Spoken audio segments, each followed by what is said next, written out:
Olá, queridos doutores e doutoras, sejam bem-vindos a mais uma aula de Medicina Legal. Continuando aqui os nossos estudos, nós falaremos hoje, então, sobre os instrumentos cortantes, ou seja, aqueles que produzem as lesões incisivas, né? Assim como o próprio nome diz, é aquele que possui um gume afiado, ou seja, aquele que tem como potencialidade a realização de um corte, como, por exemplo, a navalha ou cacos de vidro, né? É importante dizer que, por ser um objeto extremamente afiado, o seu ferimento, né, o ferimento produzido pelo instrumento cortante, ele tem aí, né, um sangramento abundante. Por quê? Porque vasos são obviamente aí rompidos, né? As feridas incisas caracterizam-se por terem bordas regulares, nítidas e lisas, a ausência de outros vestígios traumáticos em torno ali da lesão. E não há, logicamente, ou se houver de algum modo, a perda de tecido é mínima. Quanto aos tipos de ferimentos e de feridas incisas, nós temos a ferida incisa simples. É importante dizer que ela tem maior comprimento do que profundidade, com bordas regulares, fundo liso e brilhante, geralmente é superficial, né? Chamada de tegumentar. Nós temos ainda a ferida em bisel, ou bico de flauta, ou ferida com retalho. A ação se faz obliquamente e destaca-se por uma porção de tecido lesado. Ferida mutilante, aquela que há a perda de pedaço do corpo pela ação tangencial em relação ao ponto atingido. Exemplo, o arrancamento de orelha.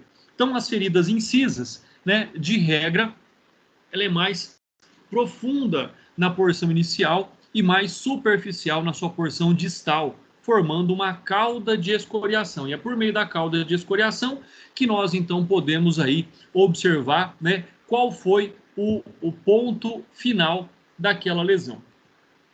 Quanto ainda a essas feridas incisas localizadas na parte anterior do punho, sugere logicamente ali o suicídio, especialmente se já houver cicatriz no local. Então, demonstra-se a reincidência desta tentativa.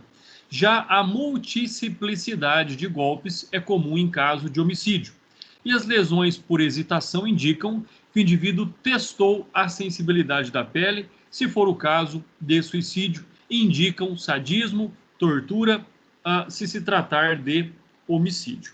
Ainda com relação às feridas incisas, né, elas podem ser praticadas também, e é importante observar a localização dessas figuras, né? Existem muitas dúvidas e muitos enganos aí na concepção, né? Quando nós pensamos em esgorjamento, é o ferimento na face anterior e lateral do pescoço. Então, esgorjamento é na face anterior e lateral do pescoço, tá? Na parte frontal do corpo humano. Já a degola, o ferimento ele é profundo na parte posterior do pescoço. Nós temos aí como regra, para nunca confundir o esgorjamento e a degola, quando vocês pensarem na degola ou quando vocês verificarem um ferimento que é proporcional ou perpendicular à gola da camisa, né, na parte posterior do pescoço, é chamado de degola. Esgorjamento pela parte da frente do pescoço. Já a decapitação é a secção, é o rompimento total do pescoço. O esquartejamento é a separação do corpo em 4 partes. Espostejamento é a separação do corpo em diversas partes irregulares. Então, percebam, esquartejamento, né, ele define aí a quantidade de partes em que o corpo ele é fracionado. Então, 4 partes iguais. Já o espostejamento é quando o corpo ele é ali mutilado, ele é dividido em mais partes e partes irregulares. Algumas curiosidades são importantes aí sobre esse tema, levando-se em consideração o fato de que nos cadáveres as feridas são muito mais fechadas em razão de os tecidos estarem menos elásticos, e nas feridas profundas a retração dos músculos é menor em decorrência da rigidez cadavérica. Porém, se a lesão for no pescoço ou nas mãos e pés, será difícil precisar se a lesão foi feita antes ou após a morte, pois o pescoço, a retração é muito grande e nas mãos e pés ela é muito pequena. Então percebam que existe aí algumas diferenças, né? A ferida ela vai se apresentar de forma distinta quando praticada em vida ou em morte, mas dependendo da parte do corpo, esses sinais são mais sensíveis e outros não. Nós temos também o sinal de Savigny, duas lesões cortantes se sobrepondo. A primeira será de bordo fechado, com a contração da pele, pois a segunda foi realizada já com o tecido cortado. Então percebe-se que são lesões sobrepostas. Nós temos ainda aqui os instrumentos perfurantes. Então passamos agora para uma outra espécie de lesão. Ferimentos perfurantes. Nós temos aí as lesões punctórias ou lesão em fenda ou botoeira. Ou seja, é aquele ferimento no qual o objeto utilizado, né, o agente utilizado, ele tem como finalidade ali ser introduzido entre as malhas musculares e do tecido, né? A finalidade dele é somente a perfuração. E exemplo disso, nós temos a agulha, o furador de gelo, ou seja, é todo instrumento que possui uma haste cilíndrico-cônica dotada de uma ponta. Então, tudo aquilo que tem capacidade de perfuração, né? São ferimentos que têm uma condição extremamente interessante, né? Ou seja, já porque não se pode precisar a olho nu qual é, por exemplo, a sua profundidade. E normalmente o objeto que é introduzido, ele é mais espesso do que o próprio orifício que ele gera. Mas por que isso acontece? Porque a partir do que ele é retirado, né, a malha tende, pela sua elasticidade, a voltar ali ao normal. O que ocorre, na verdade, aqui é a transferência de energia cinética por meio de uma ponta, e esta ponta, então, ela afasta ali as fibras do tecido por pressão, para dar passagem à haste cilíndrica. Então, dessa forma, nós temos aí duas potencialidades, né? Como forma ativa ou passiva, em que esse instrumento atinge o corpo. Quando nós estamos falando aqui da forma ativa, quando atinge o corpo em repouso, ou seja, o corpo está parado e o objeto está em movimento. O contrário também pode acontecer, ou seja, a forma passiva, quando o corpo está em movimento e o corpo, então, atinge esse objeto. Então, ele vai se distinguir por essas perspectivas. Quanto aos instrumentos perfurantes, eles podem ser de pequeno calibre ou de médio calibre, né? O que é um objeto de pequeno calibre? Como, por exemplo, alfinetes e agulhas, né? Eles vão produzir lá suas feridas punctórias na condição de um ponto, com profundidade variável de acordo com a intensidade da penetração. Já quando nós tratamos de objetos de médio calibre, né, como por exemplo um perfurador de gelo, ele vai produzir uma ferida em fenda ou botoeira. Então, aparentemente, nós temos como aí determinar que tipo de objeto foi utilizado para o ferimento, né, para a prática do ferimento puntiforme. Ou seja, se ele tem um calibre menor ou se ele tem um calibre maior. Se existe ali naquele local uma maior perca de tecido ou, na verdade, né, minimamente ali houve tecido perdido e o que se tem, na verdade, é somente ali o ponto onde ele foi introduzido. Então, essas lesões produzidas aí por instrumentos perfurantes de médio calibre, né, em uma região, em uma mesma região do corpo, terão a mesma direção em razão da fibra que são perfuradas, chamada de lei de Filhos, ou de Filós. E, a depender da área e da lesão, terá forma de bico, quadrada, né, ou estrelar, chamada de lei de Langer. Ou seja, então vai depender também do tecido que ele é atingido por esse instrumento perfurante, para que nós possamos aí determinar qual é a posição e qual é a distinção deste ferimento.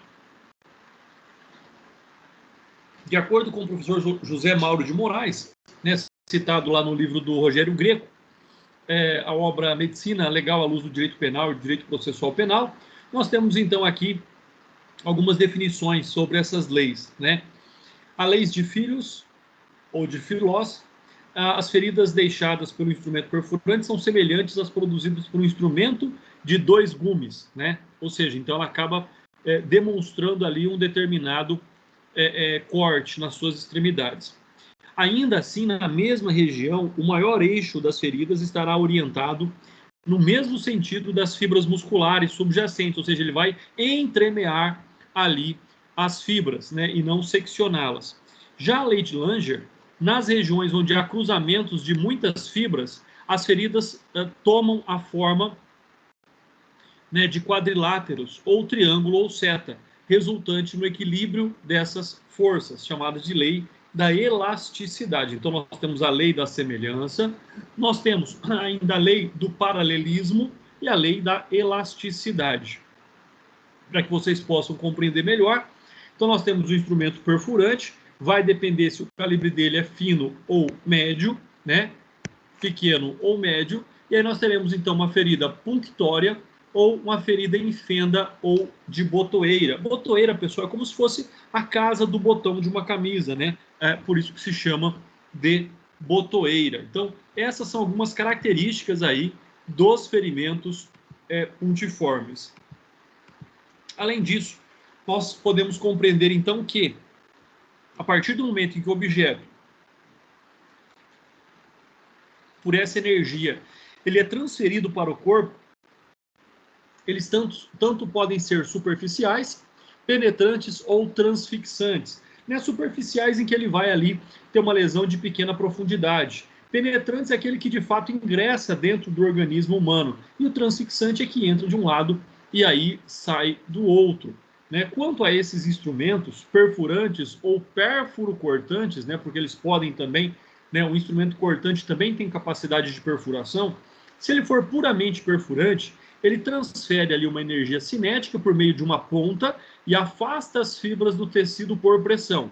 Já se ele for cortante, por essa característica interessante, ele também vai transferir uma energia cinética por pressão através de um ponto e aí ele vai deslizar cortando as fibras. Então essa é uma característica diferente. Ao passo que ele afasta as fibras para que ele seja introduzido e também sobre o aspecto de que ele acaba ali deslizando sobre as fibras e causando então o corte. Quanto aos instrumentos pérfuro-cortantes, né, a lesão pérfuro-incisa, melhor dizendo, né, eles são normalmente realizados, eles são normalmente praticados ali por meio, logicamente, da pressão de uma ponta. E como ele tem a capacidade de corte também, ele tem um gume afiado, ocorre o deslizamento, né, por meio de um ou dois gumes, por exemplo, uma faca ou uma espada. Uma espada tem dois gumes, né, que são duas linhas de corte. Uma faca tem só um gume, que é uma única linha de corte. Então, essas lesões causadas apresentam predomínio de profundidade sobre a extensão. Então, elas são mais profundas e em menor extensão. Né? Instrumento com gume. Ele vai gerar aquela lesão de botoeira, conforme nós já falamos. Exemplo de uma faca de cozinha, de um canivete. Já o instrumento de dois gumes, ele gera uma lesão com dois ângulos agudos, ou seja, né, ângulos fechados. E aí nós podemos estar tratando de algum punhal ou espada. Instrumento com mais de dois gumes, né? Alguns tipos de lima, né, que servem para afiar ali, elas têm até 3 gumes, então elas têm essa finalidade de poderem, de alguma forma, causarem mais lesões agudas. Né? Uma informação importante também aqui que nós temos é se houver a torção do instrumento antes da retirada do corpo, ou seja, no seu interior, a borda onde houver a torção apresentará os entalhes, ou seja, os cortes, né? E poderá então permitir identificar o número de gumes, já que só haverá entalhes onde houver gumes cortantes. Então você vai saber se se trata de uma faca, se se trata de uma espada, de um punhal ou algo nesse sentido, né? Uma pergunta aqui bastante interessante é: se os instrumentos pérfuro-cortantes têm dois gumes e geram lesão em fenda, independentemente da tração, já que secciona as fibras dos tecidos, então como diferenciar essa lesão daquela lesão produzida por um instrumento perfurante? Né? Para isso, nós temos ali a lei ou princípios de Filós ou de Langer, ou seja, é aquela que vai demonstrar que de fato foram utilizados instrumentos perfurantes, né, naquele caso concreto. Um outro aqui exemplo interessante que nós devemos observar sobre esses princípios, né, de Filós e de Langer, é que feridas causadas por instrumentos perfurantes tem aspecto semelhante àquela causada por um instrumento pérfuro cortante de 2 gumes e tem formato de botoeira. Feridas causadas por um instrumento perfurante têm sempre a mesma direção, ficando a linha de força paralelas em si, segundo a lei de Filós, o paralelismo. E instrumento perfurante formam feridas com formatos diferentes do ponto de encontro das linhas de força em razão da elasticidade da pele, terceira lei de Langer, a da elasticidade, né? Então, um macete para vocês decorarem aí: a primeira lei de Filós, a semelhança; a segunda lei de Filós, o paralelismo; e a terceira lei de Langer, a elasticidade, né? Então, você pode lembrar ali da palavra PES, ou seja, paralelismo, elasticidade e semelhança, ou seja, vai determinar as características da lesão, né, a sua profundidade, a sua direção, e tudo isso, então, tem aí algo extremamente importante sobre o aspecto do que nós estamos observando. É sempre importante nós tratarmos deste tema, né, já que é um tema que leva aí características extremamente importantes. Quais são essas características, né? São características muito semelhantes a outros aspectos, como, por exemplo, quando nós temos aqui que observar um instrumento corto-contundente, lesão corto-contusa. A partir do momento em que eu já sei que esse instrumento utilizado ele tem condição e capacidade de contundir, de lesionar, né? Nós sabemos também que, por ele ter alguma quina, algo nesse sentido, ele, então, também haverá ali o corte. Ou seja, existe uma grande transferência de energia cinética, geralmente por um gume não afiado, né, agindo por pressão. Então, em razão do peso, em razão da velocidade e da energia que sobre ele é colocada, acaba gerando ali o corte, né? A finalidade dele maior não é o corte, é o peso, é a contusão que ele vai causar sobre a lesão. Então, lesões geralmente são profundas, graves e mutilantes. As bordas das lesões são bastante afastadas, né? Nós temos as escoriações ali na borda da lesão, já que ele não é um instrumento de extrema afiação, permite que se veja a laceração e outros planos. Então, exemplo que nós temos aí são os machados, as inchadas, né? O Flamínio Fávero, ele entende que os dentes também causam lesões corto-contundentes, porque possuem gume vivo, e em razão da pressão, eles acabam tanto lesionando quanto também cortando a extremidade qual é ali alcançada. Nós temos também instrumentos pérfuro-contundentes, então ele tanto perfura quanto contunde. Lesão pérfuro-contusa. Quando é que isso acontece? Quando ele não tem uma ponta afiada. Então, por exemplo, uma barra de ferro de determinada espessura, dependendo da energia que sobre ela é imposta, ela consegue, né, perfurar o corpo humano, mas por não ter uma ponta afiada ou uma ponta aguda, ela acaba também contundindo, né? A exemplo dessa explicação, nós podemos então compreender que o projétil de arma de fogo é uma espécie de instrumento ou que produz a lesão pérfuro-contusa, o vergalhão de ferro, né, uma flecha que não tem a ponta afiada, ou uma lança que também não tem uma ponta afiada, tem ali essa capacidade de romper a pele e, com isso, tanto perfurar quanto contundir. Então, o exemplo talvez mais comum seja aí o projétil de arma de fogo. Então, sobre essas hipóteses, né, esses provérbios de arma de fogo devem ser observados e considerados como lesões pérfuro-contusas, né? Importante dizer, nós já falamos sobre essas energias barométricas na nossa aula passada, né? Mas aqui falando um pouquinho mais sobre as lesões barométricas, né? A baropatia são as alterações provocadas no corpo humano em razão da permanência em ambientes com pressão muito alta, muito baixa, ou em brusca variação de pressão. Então, aí é onde nós teríamos as lesões barométricas. Ou seja, né, o que nós podemos considerar como pressão barométrica. Por exemplo, o hipobarismo, né, pressões muito baixas, aumento da altitude em relação ao nível do mar. Então, quanto mais alto você está, menor é a pressão ali que você sofre. né? Quanto mais baixo, maior é a pressão que você sofre. Então, ou seja, aumento da altitude em relação ao nível do mar. Quanto mais alto, menor a pressão. Nós estamos adaptados à atmosfera onde vivemos e a mistura de gases desses ambientes exerce uma pressão sobre o nosso corpo. Ao nível do mar, para vocês terem uma ideia, a pressão é de uma atmosfera, ou seja, 760 milímetros de mercúrio. Quanto maior a altitude, menor será a pressão atmosférica e, consequentemente, menor será a pressão de oxigênio no ar, até se tornar insuficiente para oxigenar o sangue. Ao se deslocar para um local de maior altitude, é necessário um período de adaptação para evitar que ocorra a hipóxia, ou seja, diminuição do oxigênio nos tecidos e no sangue, que gera falta de ar, fazendo com que a pessoa passe a respirar mais vezes na tentativa de inalar mais oxigênio. E ao fazer isso, o indivíduo acaba por expandir mais gases carbônicos, levando a uma queda do seu teor no organismo, né, chamado de hipocâmia. E esse quadro ele tem a sua caracterização chamada de mal das montanhas, que é hipóxia mais a hipocâmia. Ou seja, ocorre em alpinistas, né, em aqueles que colocam-se numa condição de não aclimatação no local onde eles estão.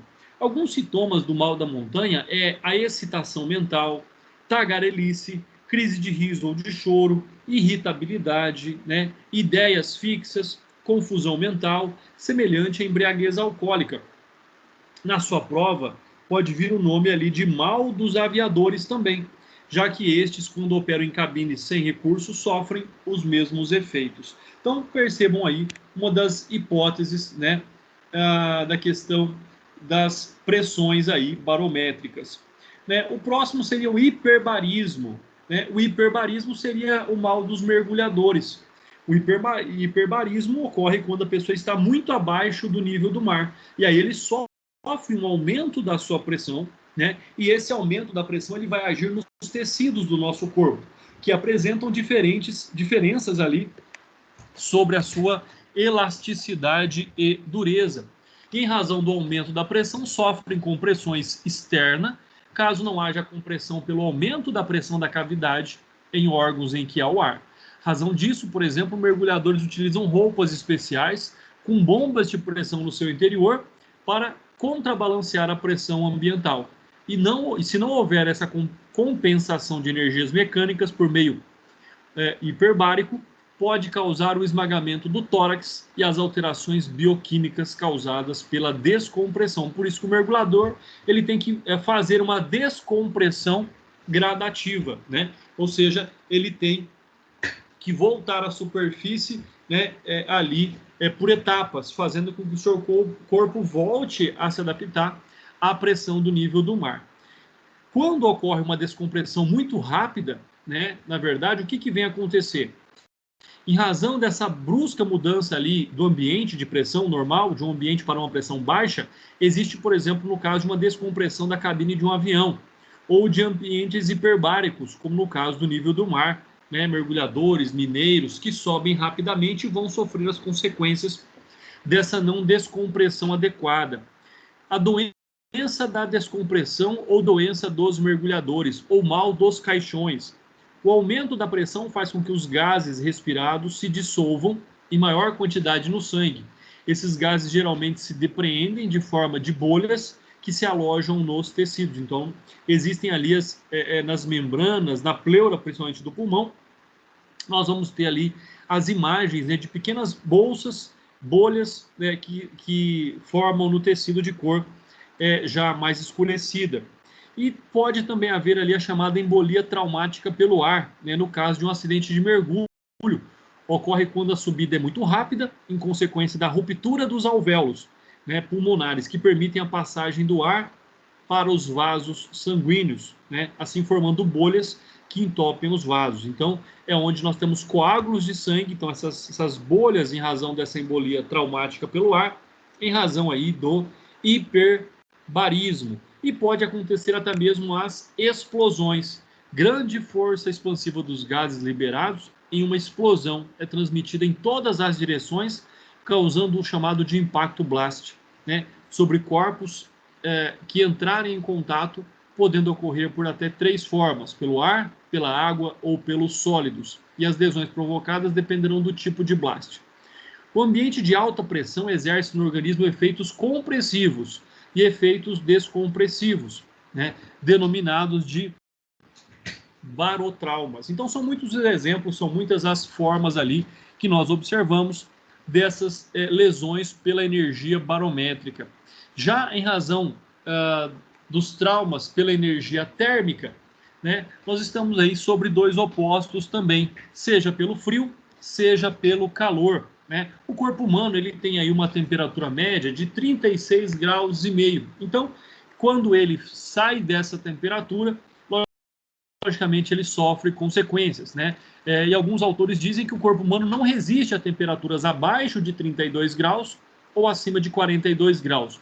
Lógico que isso não é imediato, né? Mas se uma pessoa ficar exposta por um determinado período a essas temperaturas, logicamente que o corpo humano ele vai perdendo o seu equilíbrio, e nesse desequilíbrio, logicamente, ele consegue, não consegue mais realizar as suas trocas química-físicas.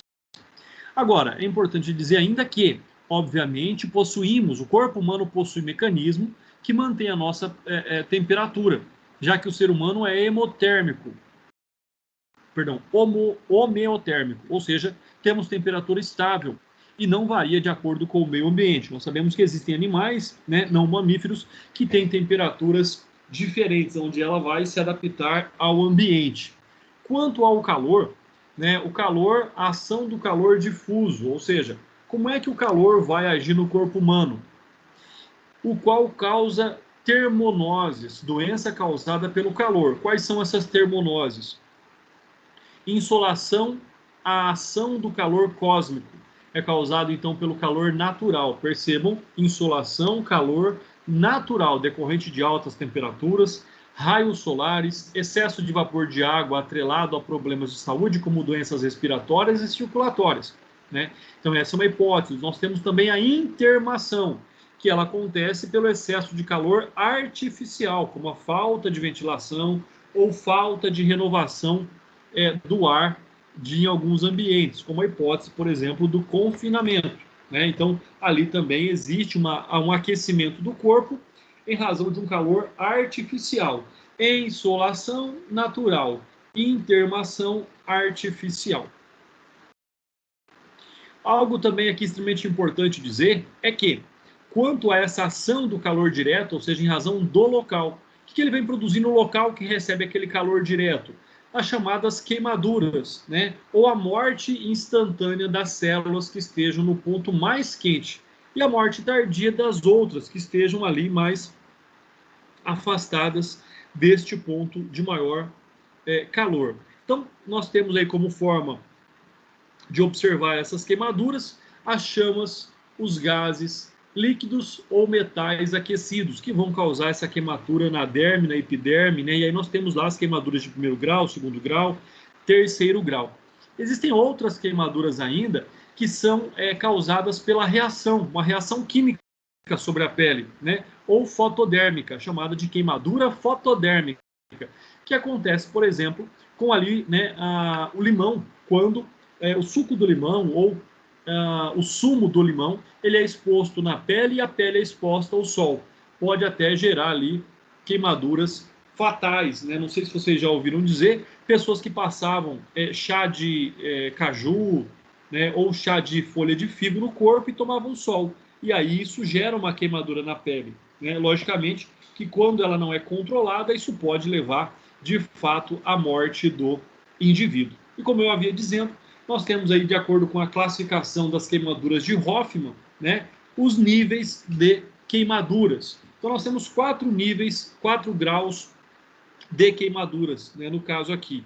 Nós temos o 1º grau, que é o eritema ou rubefação. Normalmente é somente aquele vermelhidão, né, aquela queimadura do sol que não ultrapassa ali a epiderme, chamado então de eritema ou rubefação. Alguns autores chamam de sinal de Christensen. Já o 2º grau, que são as flictenas, né? Flictenas, elas criam bolhas ou vesicação. É aquela água, né? Aquela bolha aquosa que tem um líquido amarelado ali, que ela é formada embaixo da epiderme. né? Aquele líquido, na verdade, é um líquido capaz e rico em proteínas, como forma de proteger a pele queimada, tá? Então, não se recomenda que essas bolhas, né, com aquele líquido amarelado, rico em proteínas, seja estourada. Pelo contrário, ela tem que ser reabsorvida pelo corpo como forma ali de proteção contra infecções, chamado de sinal de Chamber. Terceiro grau, escarificação. Queimadura que vai da pele ao plano muscular. Percebam que agora ela é mais profunda, né? Gerando uma placa de necrose dura e de cor preta. Então, na verdade, você tem ali uma ulceração, você tem ali uma queimadura, né? Que gera ali a morte do tecido naquele local. E, geralmente acontece aí a cicatrização e se dá também pela colocação de enxerto. Porém, em razão da retração da pele, fica uma cicatriz chamada de sinéquia. São as chamadas escarificação do derma. Elas não se curam e se cicatrizam. Já o quarto grau seria o grau mortal, né, da queimadura, chamada de carbonização. Nesse caso, a queimadura atinge os ossos. Poderá ser total ou parcial. A queimadura pode destruir todo o corpo de forma generalizada, permanecendo alguns tecidos que permitem a identificação. A carbonização total é rara, pois exigem longo tempo de exposição ao fogo, como no caso de incineração, em que haverá a destruição de todos os tecidos. Logicamente que o corpo carbonizado ele vai diminuir, ele vai secar, e essa carbonização generalizada chega ali a 100 a 120 centímetros, a depender da condensação dos tecidos, ou seja, né, nós temos ali o fato, chamado por alguns autores também, de que os corpos parecem corpos pigmeus. O indivíduo, se o indivíduo for carbonizado vivo ou logo após a morte, a retração dos músculos leva à posição de boxeador, ou seja, com os braços retraídos, né, em altitude de saltimbanco, ou altitude de epistótomo. Né? Os membros superiores ficam semifletidos, ou seja, eles são ali encolhidos, então. E os dedos das mãos posicionados em garra, então eles ficam abertos, né? E o cadáver fica na posição de lutador de boxe. É chamado de sinal de Deverger. Uma observação aqui também que nós fazemos é que pode haver um rompimento da cavidade abdominal do crânio em decorrência da explosão de gases também. Segundo Roberto Blanco, a carbonização pode funcionar como isolante térmico e como isolante elétrico, impedindo que, após totalmente carbonizada, que se queime a parte de dentro. Né? Então, acaba ali gerando um invólucro e preservando o interior do corpo. Farmacodermites são lesões que se confundem com queimaduras. Podem ser causadas, por exemplo, por medicamentos. Então, tem que ficar muito atento se de fato é uma queimadura ou se é a reação medicamentosa. Mecanismos de morte dos grandes queimados. Né? Então, nós temos lá incêndio de edifícios, casas, caminhões, veículos. O que se vai perceber são partículas de carvão existentes no ar, eles são inalados e são levados ali até o pulmão. Então, quer dizer que a pessoa também morreu em razão da asfixia, né, pela fumaça.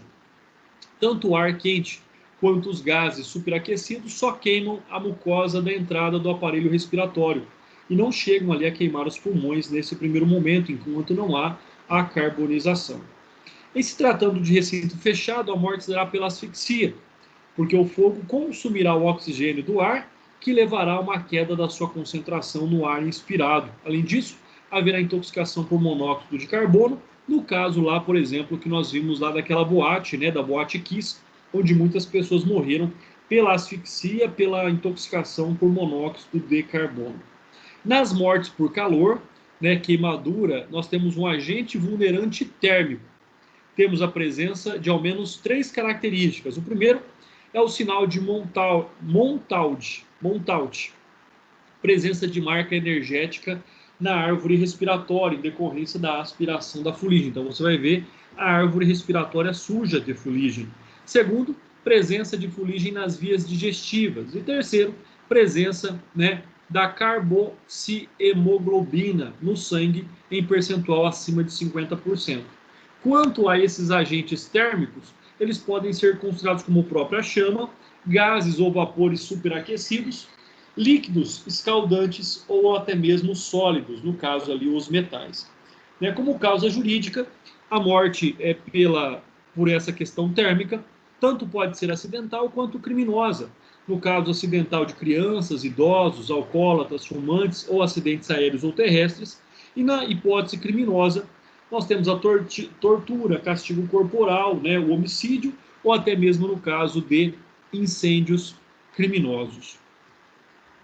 Quanto ao diagnóstico da reação vital, pode ser difícil se o tempo decorrido entre a lesão e a morte for no mínimo ao ponto de não ocorrer nenhuma reação inflamatória, que só poderá ocorrer em vivos. Então percebam, reações inflamatórias só ocorrem em pessoas vivas. Se não há nenhuma reação inflamatória é porque já foi, por exemplo, o corpo foi queimado sem vida, No caso de área de carbonização parcial, pode haver falsa reação inflamatória, com hiperemia ao redor da lesão, porque os vasos sanguíneos são espremidos em retração aos tecidos. Então pode haver aí alguma reação inflamatória, porque o sangue vai continuar ali naquele local ainda por algum tempo. Se essa dosagem, conforme nós falamos anteriormente, de monóxido de carbono no sangue dos pulmões e no coração é sinal de que o indivíduo inalou o produto da combustão, ou seja, estava vivo. Então a presença dessa fuligem e fumaça nas vias respiratórias também demonstra que houve a inalação. Então aqui nós estamos de uma forma de identificar se essa pessoa morreu após ali o sofrimento sentido pelas queimaduras, ou pelo calor, ou pela fuligem que o local liberou. A carbonização de um corpo para ocultar o homicídio mantém geralmente os órgãos preservados, o que possibilita, por exemplo, identificar aí o agente causador da morte. Também a parte do corpo voltada para o solo está preservada, pois não se movimenta. Já fraturas ocasionadas pela ação do calor podem ser confundidas com lesões contundentes causadas em vida. Então percebam também que algumas dúvidas podem existir quanto aí a esses aspectos.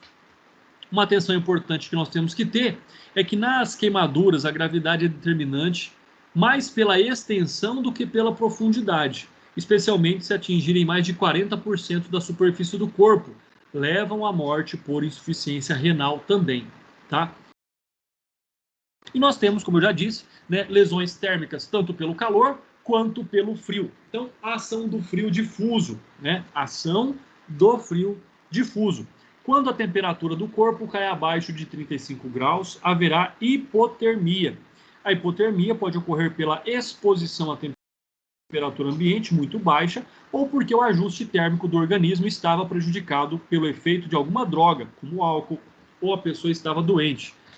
Então, o fato de alguém ali sofrer a hipotermia, logicamente que ela vai aí trazer algumas consequências para o organismo, como, por exemplo, reduzir o metabolismo, diminuindo assim a necessidade de oxigênio, evitando-se a morte celular quando a concentração de oxigênio estiver reduzida, como nos casos do edema cerebral, em que há compressão dos vasos sanguíneos. Então, vai criar e vai gerar essas consequências, podendo aí, como nós já vimos, então, levar à morte. No caso dos mecanismos de morte, nós temos que compreender que existe ali uma debilidade progressiva das funções vitais do organismo, ou seja, até o ponto em que, em razão desse estreitamento dos vasos, começa a existir ali uma parada cardíaca por uma arritmia, que vai diminuindo, logicamente, a função cerebral, vai gerando muita sonolência, convulsões, delírios,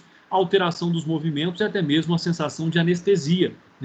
O exame do cadáver, como é que ele acontece? A pele está clara, a saída de sangue pelas vias respiratórias, o resfriamento é rápido e o início da putrefação é tardio, então demora mais para putrefar. Ação do frio local, logicamente, que assim como o calor gera a queimadura, o frio gera também a geladura, ou seja, lesões de necrose na pele, causadas pelo contato de substâncias muito frias por curto tempo.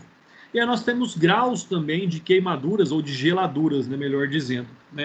Queimaduras por frio ou geladuras. Primeiro grau, também chamado de eritema, é aquele que gera somente ali um vermelhidão, um pequeno inchaço, né? Um aspecto de pele arrepiada. Já o segundo grau, chamado de flictena, também gera ali aquelas bolhas, né, de líquido amarelado rico em proteínas. A terceiro grau também gera a necrose, que é o frio intenso que leva ao congelamento e necrose dos tecidos por falta de circulação, ou seja, os vasos se contraíram tanto que não circulou sangue, então o tecido morreu. E por fim, nós temos a gangrena. A pessoa permanece com os membros em contato direto com o frio, o que resulta na grandena, chamado pé de trincheira. Então, a gangrena também é a perda daquele membro ou, né, dos movimentos dele, ela vai morrer e aquela parte do corpo ela vai morrer. As geladuras podem ocorrer como complicação do uso de hipotermia em cirurgia cardíaca e resfriamento inadequado dos órgãos destinados para transplante também. Então percebam que órgãos, né, já retirados do corpo podem ali ser, não, eles têm que estar na temperatura certa para que eles não percam a sua finalidade. Nós temos a hipotermia letal, que afeta doentes mentais, alcoólatras e idosos. E nós temos um paradoxo da nudez, corpos encontrados parcialmente nus também, é uma das características das mortes por geladura. Nós temos algumas teorias sobre isso. Primeiro, o primeiro estágio da hipotermia provoca vasoconstrição, gerando aumento da temperatura corpórea e sensação de calor naquele primeiro momento. Segunda teoria, o frio induz uma paralisia dos nervos das paredes dos vãos sanguíneos, causando vasodilatação e ainda a sensação de calor. Né? Isso, olha só, isso são algumas características da geladura. Né? E a temperatura ela passa a ser oscilante. Né? Agem pela debilitação do organismo e propiciam o aparecimento de infecções que se instalam devido ao desequilíbrio entre os micro-organismos que normalmente habitam o corpo humano. Pessoal, passando agora para as energias elétricas. Mais uma vez, as energias elétricas também podem ser naturais ou podem ser artificiais, tá? A questão é que o corpo humano ele é condutor de corrente elétrica. Então, diante de descargas elétricas que permitem o funcionamento do coração e do pulmão como bombas biológicas e do sistema nervoso como um circuito elétrico. Então, o próprio corpo humano ele é condutor de correntes elétricas. Nós temos energia, né, a partir do momento em que quem nunca tomou aquele choque ali na porta do carro. Né? Então, nós somos condutores de energia elétrica. Aquela pessoa que você encostou e deu choque. Né? Então, isso é porque a pessoa estava ali, de fato, carregada. A exposição do corpo humano a correntes elétricas pode causar desde desconforto até parada cardíaca e respiratória. Nós temos correntes aí que tratam deste tema, né? Duas formas de correntes. Então, a primeira corrente alterada, né? Corrente alterada, tomada de 60 Hz ou 60 vezes por segundo, né? Alterando entre negativo e positivo.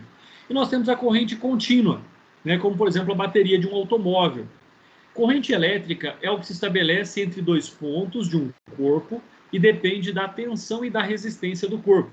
Então, nós temos aí as intensidades. Quanto maior a voltagem, menor a resistência. Então, quanto maior a voltagem, menor é a resistência do corpo humano. Então, percebam e não se esqueçam desses detalhes. Bom, agora, o que é que influencia a ação da eletricidade no corpo? Primeiro, a posição da carga. Onde é que essa energia ela foi ali, né, o primeiro contato? No braço, né, ou de braço a braço, de perna a perna, de cabeça a perna e de joelho a joelho. A idade, normalmente adultos são mais resistentes, né? O estado de saúde, logicamente, que ele vai gerar problemas cardíacos e naqueles que já têm problemas cardíacos terá consequências ainda mais graves.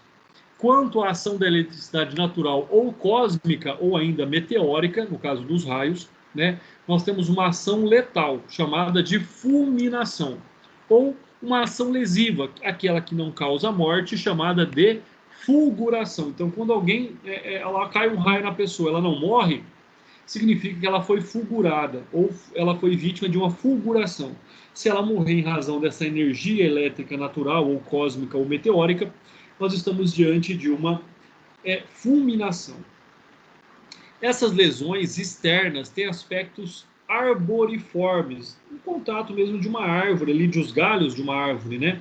E desaparecerão se o indivíduo sobreviver. Sinal de Lindbergh ou eletricidade natural. Você verá o sinal na pele, porém a lesão será nos vasos sanguíneos, porque ela vai correr, a energia vai correr pelo corpo humano pelos líquidos que o corpo humano tem. Então, no caso do sangue, é condutor de energia elétrica. E o desempenho que aparece na pessoa atingida é similar ao desenho, o desenho que aparece na pessoa é similar ao desenho formado pela descarga elétrica, a eletrofulguração.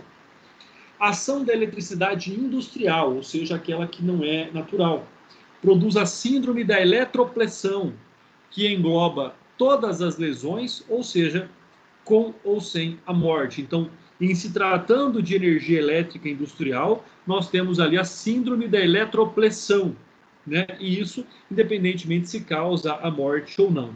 São lesões superficiais e dependerão aí da corrente ser alternada ou de baixa voltagem, para saber quais são os danos causados ali no organismo e no corpo humano. Nós temos o sinal de Jelinek ou marca elétrica de Jelinek, chamada de energia industrial. Vejo a lesão na pele e a lesão é na pele. Geralmente é uma lesão circular de cor branca ou amarelada, podendo ter a forma do condutor, representa a porta de entrada da corrente. É uma lesão na pele com cura, ou seja, ela vai garantir ali uma regeneração da pele. Ou uma cicatrização, no caso dela, de ter atingido ali a derme, porque nós temos a epiderme e nós temos a derme. A camada de baixo é a derme, a camada de cima da nossa pele, aquela que tem contato com o mundo exterior, é a epiderme. Quanto às queimaduras elétricas, elas resultam então do calor, da corrente elétrica que causa então as escaras, ou seja, as feridas. Nós temos a modalidade também de metalização elétrica, quando o fundo da lesão tem partículas metálicas do condutor. Uma observação aqui importante é o efeito de Joule. Quando houver uma resistência à passagem da corrente elétrica, se transforma em calor, produzindo queimaduras na pele, músculos e ossos e vísceras. Quando nos pés são chamados de lesão de saída, porque normalmente a lesão entra pela cabeça, no caso de uma lesão elétrica, ou pelas mãos e pelos braços, ela segue ali o curso natural, ou seja, ela desce e ela vai sair pelos pés. Corrente de alta voltagem, além de gerar a marca elétrica, gera também a queimadura, conforme nós já falamos. Nós temos ainda aqui um mecanismo da morte por eletricidade, Ela pode gerar a morte pulmonar, a morte cardíaca ou a morte cerebral. Morte pulmonar, que ela vai gerar asfixia pela contratura dos músculos respiratórios, que aí impede o movimento normal do pulmão e a pessoa morre por asfixia. Já a morte cardíaca, o coração ali, a fibrilação ventricular, ela sofre uma arritmia e ela para de funcionar. Então, é como se estivesse parado, ele trava no choque e aí ele não bombeia, a pessoa acaba morrendo. Já a morte cerebral é porque gera, na verdade, a hemorragia de vários locais, seja da meninge, dos ventrílocos cerebrais, do bulbo ou da medula espinhal. Então, ali você tem um rompimento dos vasos que vai gerar a morte cerebral. Com relação ainda à eletricidade industrial, não é necessário contato físico entre a pessoa e o local com a energia. A energia elétrica ela só entra, se ela puder sair. Então, esse é um aspecto também bastante importante. Nós temos então que memorizar as espécies de mortes por energia industrial, que é o PCC, pulmonar, cardíaca e cerebral. Ainda nós temos aqui uma observação importante a fazer, que é a eletroperfuração, grave modificação do diâmetro dos poros na membrana celular, em razão da passagem da corrente elétrica, causando a alteração de semipermeabilidade, podendo levar à morte. Esses poros controlam o que entra e sai do nosso organismo, como os sais, os sódios, os cálcios. E a energia elétrica pode alterar o tamanho desses poros, desregulando, então, o que pode levar aí à morte do indivíduo. Nós temos ainda a falar sobre energia, as energias radiantes, as lesões causadas pela radioatividade, ou seja, pela desintegração dos átomos. E o raio-x é um exemplo desse. Por isso que quando nós vamos fazer um exame de raio-x, nós ficamos lá protegidos e o operador também fica protegido. Elas alteram a pele causando lesões chamadas de radiodermite, que poderá ser aguda ou crônica, sendo que as crônicas podem levar a um câncer de pele, né? Câncer dos radiologistas ou câncer do reumatigeniano, como efeitos gerais que tem a esterilização e as alterações sanguíneas. Além disso, também podem gerar ali 3 graus de ferimentos, né, as queimaduras por radiação. O primeiro grau seria ali o eritema e a depilação da área afetada. Então, a depilação que muitas mulheres fazem, muitos homens fazem da barba, por exemplo, nada mais é do que a aplicação de um raio que vai matar o bulbo ali do cabelo, né? O segundo seria segundo grau, a formação de pápulas avermelhadas e dolorosas, de difícil cicatrização. E o terceiro, as zonas de necrose, pessoal. Então, aqui o primeiro, muitas pessoas fazem, né, mulheres fazem depilação a laser, então esse laser nada mais é do que matar aquela célula do cabelo, do fio. Nós temos ainda os rádios, né, usados em armas nucleares, e tem efeitos semelhantes ao raio-x, mas com ação traumática, ela vai criar um blast. E a ação térmica, decorrente então também das explosões. Com relação à energia atômica, né, e quem nunca viu as cenas ali de Hiroshima e Nagasaki, né, são chamadas de explosões blasts, que atingem principalmente o aparelho respiratório, auditivo, cardiovascular, gastrointestinal, ocular, neurológico e locomotor. Nós temos, com relação a essas fontes explosivas, 3 classificações. A primária, que leva em consideração as lesões provocadas pela própria explosão, como uma onda de choque e queimaduras. A segunda, as secundárias, lesões causadas em razão de corpos estranhos originados pelos artefatos explosivos, sendo projetados sobre as vítimas em razão dessa força da explosão. E terciárias, as lesões decorrentes de qualquer outro tipo de impacto, como objetos não oriundos do artefato explosivo. Caminhamos, então, agora para falar aí das energias químicas, pessoal. E elas podem ser internas ou externas. Quando internas, né, produzidas por substâncias que são ingeridas, inaladas ou em contato com a pele, causam danos à saúde ou à vida. E aí, né, sobre esses aspectos, vamos falar um pouquinho sobre os venenos, né, os pesticidas. Nós temos os pesticidas aí à base do organoclorados, né, podem causar intoxicação aguda quando penetram no organismo de uma única dose elevada ou crônica. Os primeiros sintomas são digestivos. Após ocorrem fenômenos neurológicos que podem ser fatais. Já os organofosforado, eles atuam preferencialmente no sistema nervoso central. Então nós temos o organoclorados e organofosforado. Então ele atua no sistema nervoso central, manifestações neuropsiquiátricas e no sistema nervoso autônomo. Ele vai alterar ali o ritmo respiratório, a opressão torácica, alteração no sistema digestivo e até mesmo urinário, né? Logicamente que tudo vai depender de ser considerado um veneno, né, a quantidade e a qualitatividade que ele é submetido. Então, tanto uma substância pode curar, quanto ela pode matar em altas densidades. E aí, nós chegamos na ação externa, então, dos agentes químicos, né, que é causada pelos cáusticos, substância ácida e básica, que coagulam ou liquefazem o tecido. As substâncias que coagulam os ácidos, né, produzem escaras secas, endurecidas e com cores diferentes, né, característica de cada substância. Já as substâncias que liquefazem produzem escaras úmidas, amolecidas e translúcidas, né? A vitriolagem, por exemplo, é uma ação criminosa de jogar ácido na pessoa, né? Jogar ácido na vítima, o exemplo que nós temos aí. E com isso, pessoal, essa era a nossa aula. Terminamos aqui a traumatologia. Na nossa próxima aula, veremos mais um pouquinho da medicina legal. Um forte abraço a todos e até, então, a nossa próxima aula.